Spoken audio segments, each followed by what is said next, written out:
চট্টগ্রাম, রাজশাহী, বরিশাল সহ বিভিন্ন সিটিতে মশার উপদ্রবে অতিষ্ঠ নগরবাসী। অসুস্থ বয়স্ক এবং শিশুদের জন্য দিনের বেলায়ও টাঙাতে হচ্ছে মশারি।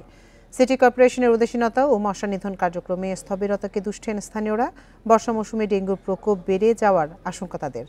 মশা নিধনে দ্রুত ব্যবস্থা নেওয়ার দাবি এসব জেলার বাসিন্দাদের। এ নিয়ে আরও জানাতে বরিশাল থেকে আমাদের সাথে যোগ দিচ্ছেন সহকর্মী আলামিন। প্রশাসনের পক্ষ থেকে এ ব্যাপারে কি ধরনের উদ্যোগ নেওয়া হয়েছে?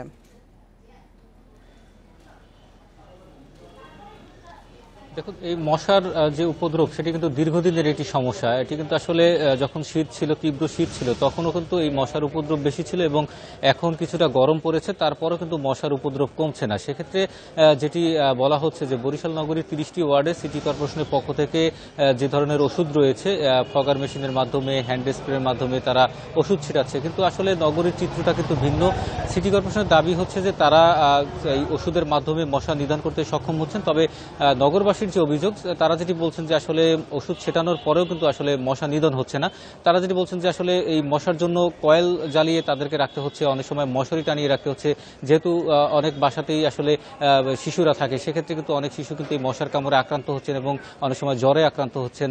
সেই হিসেবে কিন্তু আসলে নগরবাসী বারবারই অভিযোগ করে যাচ্ছেন যে আসলে সিটি কর্পোরেশনের পক্ষ থেকে যে ওষুধটি দেওয়া হচ্ছে সেটি আসলে কোনো কার্যকর হচ্ছে কিনা সেগুলো আসলে পরীক্ষা করে দেখা দরকার। তবে সিটি কর্পোরেশন যেটি জানিয়েছে যে আসলে তাদের 4 জন চিকিৎসক রয়েছে, তারা বরিশাল সিটি কর্পোরেশন 30টি ওয়ার্ডে যখন এই স্প্রে করা হচ্ছে তখন কিন্তু আসলে সেই স্প্রের জায়গাগুলো তারা পরিদর্শন করছেন এবং সেখানে তারা দেখছেন যে আসলে এই মশার লার্ভা বা মশাগুলো মরছে কিনা।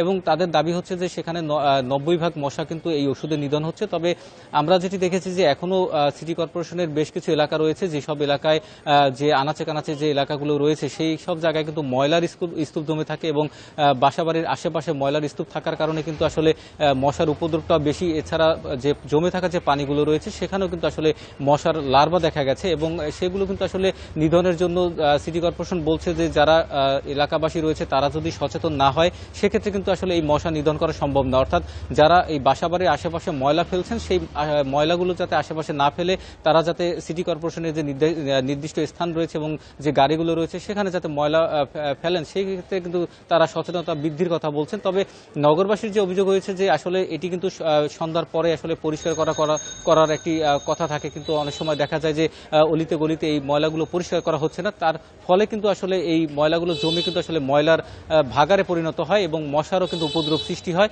সেক্ষেত্রে সিটি কর্পোরেশন দাবি করে আসছেন যে তারা শতভাগ এই মশা নিধনের জন্য কার্যকর ভূমিকা পালন করছেন, কিন্তু নগরবাসীর দাবি হচ্ছে যে আসলে মশা কমছে না। সেক্ষেত্রে সিটি কর্পোরেশন বলছেন যে আসলে তাদের ফগার মেশিনের সংখ্যা বাড়ানো হয়েছে, হ্যান্ড স্প্রে যেগুলো রয়েছে সেগুলোর সংখ্যা বাড়ানো হয়েছে এবং নিয়মিত প্রতিদিন একটি ওয়ার্ডে কিন্তু 4 জন করে তারা 4টি ভাগে ভাগ হয়ে তারা কাজ করছেন এবং সব মিলে দেখা গেছে যে আসলে সিটি কর্পোরেশন যেটি বলছেন যে তারা তাদের কার্যক্রম রেখেছেন, কিন্তু নগরবাসী বলছেন যে আসলে মশা নিধন হচ্ছে না।